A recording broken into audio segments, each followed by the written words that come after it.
Cyber risk is moving on several fronts at once, from active threats to broader defensive pressure. Welcome to the Kernel Panic Brief. Today we're covering several major cybersecurity developments that matter for defenders, security leaders, and incident response teams.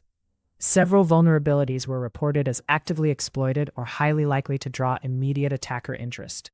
Our next story is Linux kernel dirty Frag LPE exploit enables root access across major distributions. This is the latest development in an ongoing issue we have been tracking. Details have emerged about a new, unpatched local privilege escalation (LPE) vulnerability impacting the Linux kernel.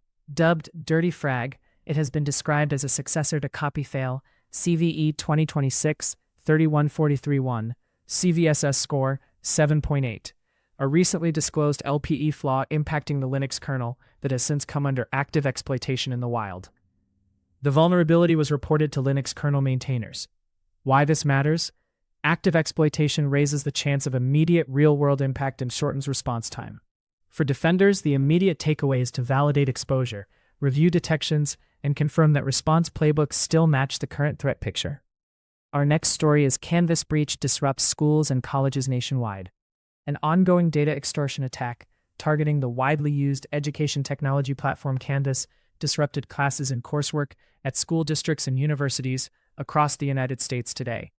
After a cybercrime group defaced the service's login page with a ransom demand that threatened to leak data from 275 million students and faculty across nearly 9,000 educational institutions. A screenshot shared by a reader shows the extortion message that appeared on the Canvas login page today. Canvas parent firm Instructure responded to today's defacement attacks by disabling the platform, which is used by thousands of schools, universities, and businesses to manage coursework and assignments, and to communicate with students. Instructure acknowledged a data breach earlier this week after the cybercrime group Shiny Hunters claimed responsibility and said they would leak data on tens of millions of students and faculty unless paid a ransom. The stated deadline for payment was initially set at May 6th, but it was later pushed back to May 12th. In a statement on May 6th, Instructure said the investigation so far shows the stolen information includes certain identifying information of users at affected institutions, such as names, email addresses, and student ID numbers, as well as messages among users.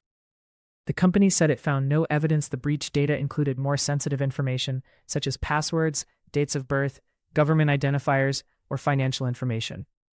Why this matters? The scale of the breach and the disruption caused to education systems underscore the growing risks facing critical infrastructure. With large-scale data exfiltration and disruption of academic operations now in the picture, defenders need to act swiftly. Confirmed exposure or compromise changes risk calculations for affected organizations, customers, and downstream partners. For defenders, the immediate takeaway is to validate exposure, review detections, and confirm that response playbooks still match the current threat picture. Our next story is new Linux dirty Frag zeroday gives root on all major distros. This is the latest development in an ongoing issue we have been tracking.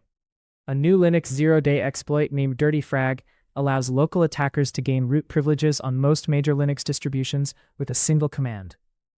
Why this matters? Active exploitation raises the chance of immediate real-world impact and shortens response time. For defenders, the immediate takeaway is to validate exposure, review detections, and confirm that response playbooks still match the current threat picture.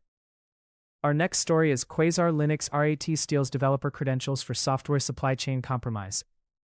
A previously undocumented Linux implant codenamed Quasar Linux RAT QLNX is targeting developer systems to establish a silent foothold, as well as facilitate a broad range of post-compromise functionality, such as credential harvesting, keylogging, file manipulation, clipboard monitoring, and network tunneling.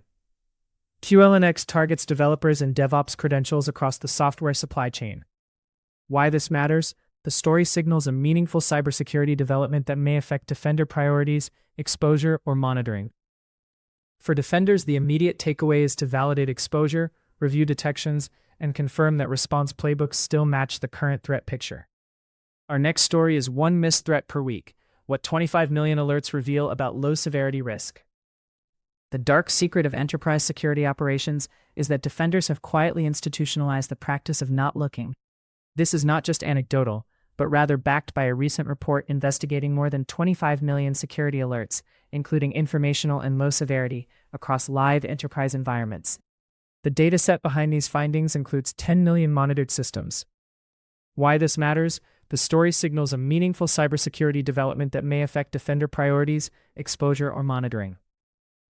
For defenders, the immediate takeaway is to validate exposure, review detections, and confirm that response playbooks still match the current threat picture. That is your kernel panic brief. If you rely on this roundup, follow the channel for the next daily cybersecurity briefing.